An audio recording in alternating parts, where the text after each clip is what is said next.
截至2025年嘅11月30號，大埔雲福苑5級火災造成至少128人死亡，當中包括1名殉職消防員，83人受傷，150人失蹤。慘劇固然令人痛心疾首，但路仍然要走，衷心希望受難者可以早日渡過難關。今日影片主要嚟揭開呢場大火背後嘅元兇，亦即係宏業建築工程有限公司。2025年11月27號凌晨大約2點，即係大火發生後嘅12個小時，香港警方行動迅速，喺大埔、牛頭角、新蒲崗拘捕3名建築工程公司男負責人，分別為姓何、姓侯及姓黃。佢哋係涉事建築工程公司嘅2名董事及1名工程顧問，年齡介乎52至68歲，涉嫌誤殺被捕。廉署於同日下午發聲明表示，由於事件涉及重大公眾利益，即日起成立專案小組，就大埔宏福苑大維修工程可能涉及貪污，展開全面調查。唔查真係唔知道，原來宏業建築工程有限公司過往嘅不良記錄成赤後。宏業建築工程有限公司於2004年6月9號成立，現任董事為侯華健及何建業。早於2007年，該公司前股東曹德光就捲入一宗元朗私樓翻新貪污案，最終罪名成立，被判入獄18個月。2012年，宏業又捲入民事案件糾紛，涉嫌圍標。一名曾姓景田縣業主於該年向高等法院入稟，控告景田縣業主立案法團及宏業，要求法庭裁定業主特別大會、管委會嘅決議無效，以及撤銷逾9100萬元嘅工程合約。原告提出嘅理據包括喺2011年嘅業主特別大會，法團冇考慮業主嘅財政承受能力，宏業曾涉貪污，質疑宏業隱瞞貪污指控。如參與會議嘅業主獲悉呢啲指控，或唔會揀宏業，質疑業主大會嘅投票結果係人為偽造、虛假，業主大會冇就總工程價表決等。其中就工程合約，佢認為合約涉及非必要嘅美化工程，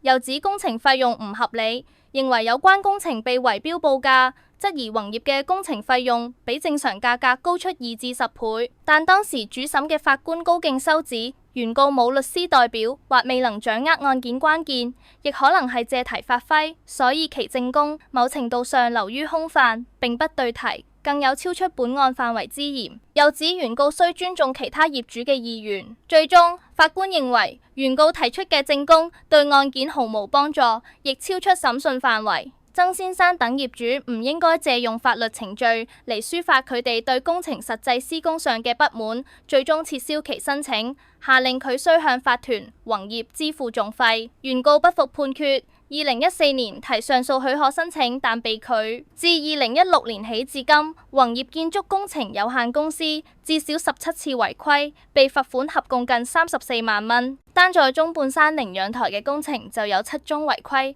大多涉及未有監督工人做好安全措施。另外，宏業建築亦都喺2016年因在淺水灣地盤非法排放污水至雨水渠而被環保署檢控罰款。宏業建築工程亦捲入多宗冇僱用合資格人士嘅訴訟，包括2018年10月冇提供所需嘅資料、指導、訓練及監督，以確保喺工業經營中僱用嘅人工作安全。2013年涉及3宗僱用未獲有關證明書嘅有關人士，以及2010年10月被控3宗冇應職業安全主任嘅要求交付證書或報告等，另又有多宗被控違反保障職工安全措施等案件。2022年6月，宏業建築喺般咸道寧陽台進行工程嗰陣，因冇確保工人喺監督下進行架設、更改或拆卸棚架工作，以及冇確保喺工作地方提供及維修安全出口，宏業建築於2023年被判罪成，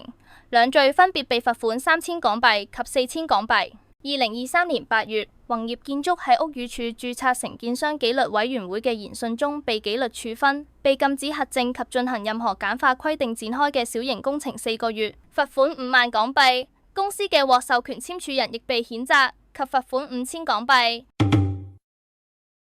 宏業建築過往相當活躍於住宅、工商廈嘅維修工程，曾多次投標及獲批出維修合約。曾中標承包跑馬地南塘花園、北角光超台、旺角伊利大廈、深水埗景業大廈等工程。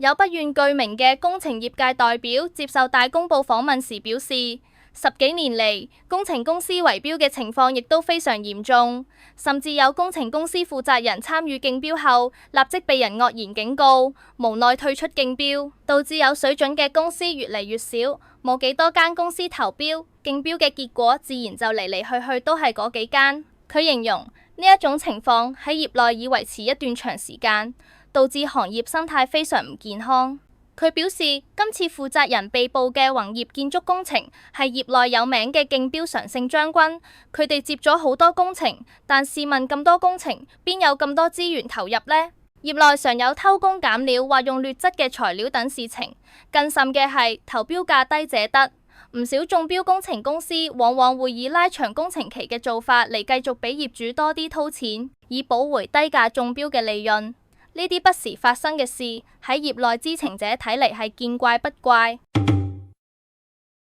2016年6月10號，宏福苑接強制驗樓令。2019年12月，驗樓報告指有安全隱患，表示要大維修。2023年5月16日，宏福苑正式就大維修招標，最後中標嘅宏業建築工程，報價評級係 A 級。市建局獨立估算工程需約1.44億元，工程顧問估算需約1.55億元，宏業建築工程報價1.52億元。但2024年1月，時任業主立案法團通過涉款共3.3億元嘅大型維修工程。根據方案，每戶業主需攤分15.6萬至18.2萬蚊，分6期供款。此舉當時引起大批業主不滿，質疑造價過高及招標過程透明度不足，多次同法團爆發激烈爭拗。當時宏業建築仍因紀律問題而被屋宇署暫緩續牌申請。儘管如此，當時由民建聯區議員黃碧嬌擔任顧問嘅業主立案法團仍然支持通過聘用宏業建築負責屋苑維修工程，造價高達3.3億元。該維修費用遠遠高於同區或同類型屋苑嘅維修費用。對於承建商嘅牌照問題，法團當時辯稱，就算承建商喺屋宇署有被列載嘅事件記錄，唔代表其唔能夠承接屋苑工程。更聲言唔排除牌照資料好快被更新正常。有業主曾要求召開特別業主大會，圍報稱遭受阻撓。法團當時更指若捲入訴訟，訟費將由業主承擔。最終業主團結召開特別大會，於舊年9月以56.54%贊成票罷免時任法團，並選出新一屆法團成員。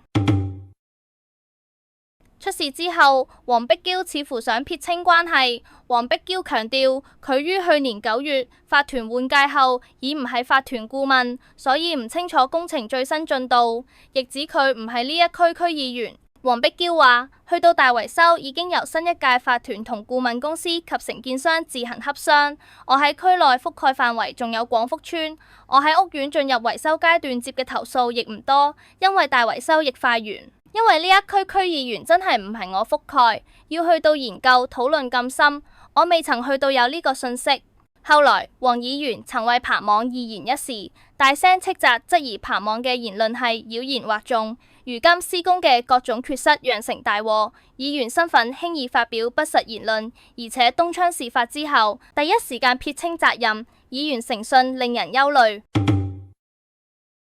2025年11月28號，廉署再拘捕2名涉案鴻毅建築師嘅工程顧問，其中一名被捕黃姓工程顧問被挖出早有先例，於2004年被控使用虛假文件，意圖欺騙僱主或受僱機構。根據宏福苑業主大會樓宇復修工程資料簡報，清楚見到當初選擇承建商嘅時候，法團對宏業工程嘅評價係相當一般，但因為顧問公司，亦即係鴻毅建築公司對宏業建築有極高評價，而令到宏業最後都有唔錯嘅綜合得分。除此之外，宏業被紀律處分嘅歷史亦冇被列入計分項中，係錯漏定係有人刻意隱瞞？由此可見，加上廉署嘅拘捕，可以合理懷疑鴻毅建築公司為宏業建築拉高評分，得以中標。